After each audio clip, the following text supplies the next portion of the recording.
चला, तुम्हालाही खायची आहे का गावरान स्टाईल चण्याची सुक्की चमचमीत आणि टेस्टी भाजी? तर आत्ताच रेसिपीला सुरुवात करूया. रेसिपीसाठी व्हिडिओ शेवटपर्यंत नक्की बघा.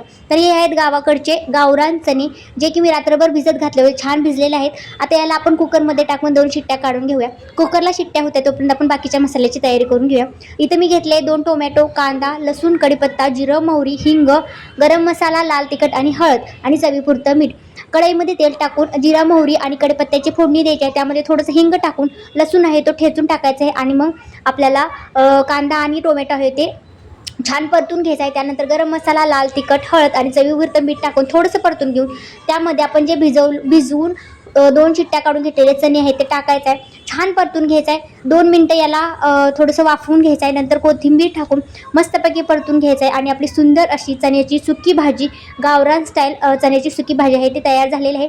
रेसिपी कशी वाटली कमेंटमध्ये नक्की सांगा. बघून तर खावंसं वाटतंय. चला तर एकदा करून नक्की बघा.